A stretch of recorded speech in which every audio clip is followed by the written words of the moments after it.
ঈদের দিন থেকে মিষ্টি আইটেম খেতে খেতে আর মিষ্টি আইটেম খেতে ভালো লাগছে না, তাই নতুন রসুন দিয়ে বানিয়ে নিলাম দারুণ মজার ঝাল ঝাল মরিচ খোলা। গরম ভাতের সাথে খেতে তো দারুণ লাগে। চলুন তাহলে বানিয়ে ফেলি। তো এখানে আমি নতুন রসুন নিয়েছি, আর বাজারে তো এখন এরকম নতুন কচি রসুনগুলো বেশি পাওয়া যাচ্ছে। তার মধ্যে কিছু পেঁয়াজ নিয়েছি আর নিয়েছি শুকনো মরিচ, যেটা অনেক বেশি ঝাল। তো আমি রসুনগুলোর উপরের ছালটাকে ছিলে ফেলে দিচ্ছি। যেহেতু নতুন রসুন, ছালগুলো খুব বেশি একটা শক্ত হয় না, তাই জাস্ট উপরের একটা লেয়ার আমি উঠিয়ে ফেলে দিলাম। তারপর রসুনগুলোকে এভাবে কেটে নিচ্ছি। তো সবগুলো রসুনই কিন্তু আমি এভাবে কেটে ছোট ছোট টুকরো করে নিচ্ছি। তো রসুন পেঁয়াজ এগুলোকে আমি এভাবে কেটে নিয়েছি, আর কেটে খুব সুন্দর করে সব ধুয়ে নিয়েছি। এরকম ছোট ছোট করে কেটে নেওয়ার পর এখন আমি একটা ব্লেন্ডারের জার নিয়েছি।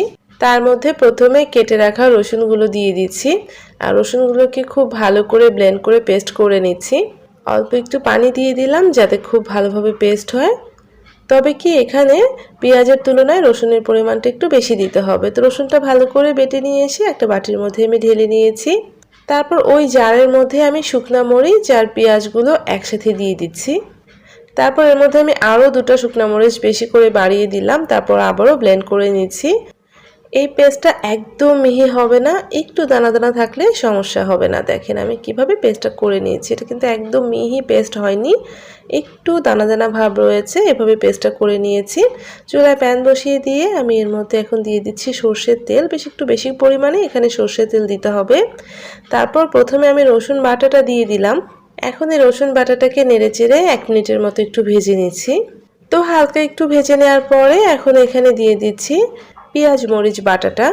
পেঁয়াজ মরিচ বাটা দেওয়ার পরে এখানে আমি কিছুটা পানিও দিয়ে দিব। তো বেশ কিছুটা পানি দিয়ে এখন আমি অনবরত নেড়ে চেড়ে খুব ভালো করে জাল করে নেব।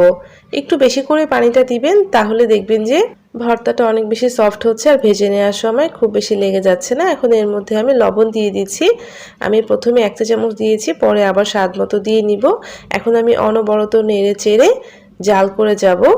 তো এটা কিন্তু বেশ কিছুক্ষণ এভাবে নেড়ে চেড়ে ভেজে নিতে হবে, অনবরত নাড়াচাড়া করতে হবে আর ভেজে নিতে হবে যতক্ষণ না দেখবেন যে এর কালারটা কিছুটা চেঞ্জ হয়েছে, ততক্ষণ পর্যন্তই কিন্তু এভাবে ভাজতে হবে। আর এটা একটু সময় নিয়ে করতে হবে, তাহলে কিন্তু এই মরিচ খোলাটা খেতে অনেক বেশি মজা হয়ে থাকে, ফ্লেভারটা অনেক বেশি ভালো হয়ে থাকে। দেখেন এটা কিন্তু এখনও অনেক নরম রয়েছে। তো আমি এখন এটাকে 5 মিনিটের জন্য ঢেকে দিব। চুলার আঁচটা কিন্তু একদম লোতে রাখতে হবে। তো 5 মিনিট চুলার আঁচটা একদম লোতে রেখে আমি ঢেকে দিয়েছিলাম। দেখেন তেলটা কিন্তু ছেড়ে দিয়েছে। এখন আমি আবারও অনবরত নেড়ে যাব যতক্ষণ না এটা একটা লালচে কালার চলে আসছে আর যতক্ষণ না একটা আঠালো ভাব আসছে, ততক্ষণ পর্যন্ত কিন্তু এভাবে নেড়েচেড়ে নিতে হবে।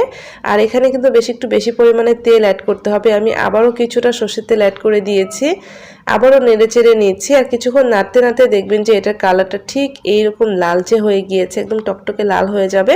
তারপর আমি এখানে আরও অনেকটা পরিমাণে সরষের তেল অ্যাড করে দিলাম। এখন আমি আবারও নেড়েচেড়ে খুব ভালো করে মিশিয়ে নিচ্ছি। আর যখন দেখবেন যে ভর্তার গা থেকে তেলটা বেরিয়ে যাচ্ছে, তখনই বুঝতে হবে যে ভর্তাটা খুব ভালোভাবে হয়ে গিয়েছে। তো এই মরিচ খোলা ভর্তাটা যদি এভাবে করেন, তাহলে কিন্তু এর পারফেক্ট টেস্টটা পাবেন আর ফ্লেভারটাও দারুণ হয়ে থাকবে। তো দেখেন কেমন হয়েছে ভর্তাটা, আপনারা দেখলেই বুঝতে পারবেন যে ভর্তাটা ঠিক এভাবে বানিয়ে নিতে হবে। যখন এরকম সুন্দর টকটকে লাল কালার চলে আসবে আর তেলটা গা থেকে ছেড়ে দিবে, তখনই কিন্তু নামিয়ে ফেলতে হবে। আর তখনই দেখবেন ভর্তার যে একটা ফ্লেভার হয়, ফ্লেভারে আপনার ভাত খেতে ইচ্ছে করবে। তো আমি ভর্তাটা নামিয়ে নিলাম। আর কিছুক্ষণ পর দেখবেন যে এর থেকে তেলটা বেরিয়ে যাচ্ছে, দেখতে ভীষণ ভালো লাগে। প্রথম দেখাতে তো কেউ বুঝতে পারবে না এটা কিসের ভর্তা। যারা অনেক বেশি ঝাল খেতে পছন্দ করেন, যাদের মুখে রুচি নাই, তারা খুব ঝটপট এটা বানিয়ে নিতে পারেন। গরম ভাতের সাথে লেবুর রস চিপে ভর্তাটা জাস্ট একবার খেয়ে দেখবেন, এত মজা যে বারবার খেতে ইচ্ছে করবে। আর যাদের মুখে রুচি নেই, তারা তো অনায়াসে অনেকগুলো ভাত খেয়ে নিতে পারবে। লেবুর রস মেশানোর পর ভর্তার টেস্টটা জাস্ট ওয়াও হয়ে থাকে। তো রেসিপি যদি ভালো লাগে প্লিজ একটা লাইক দিয়ে যাবেন, অবশ্যই একবার বানিয়ে খেয়ে দেখবেন। যারা ঝাল খেতে পছন্দ করেন তাদের কাছে তো দারুণ লাগবে। তো রেসিপি ভালো লাগলে প্লিজ একটা লাইক দিতে ভুলবেন না। আর এমন আরও রেসিপি পাওয়ার জন্য প্লিজ চ্যানেলটা সাবস্ক্রাইব করে আমার সাথেই থাকবেন। সবাই ভালো থাকবেন। আল্লাহ হাফেজ।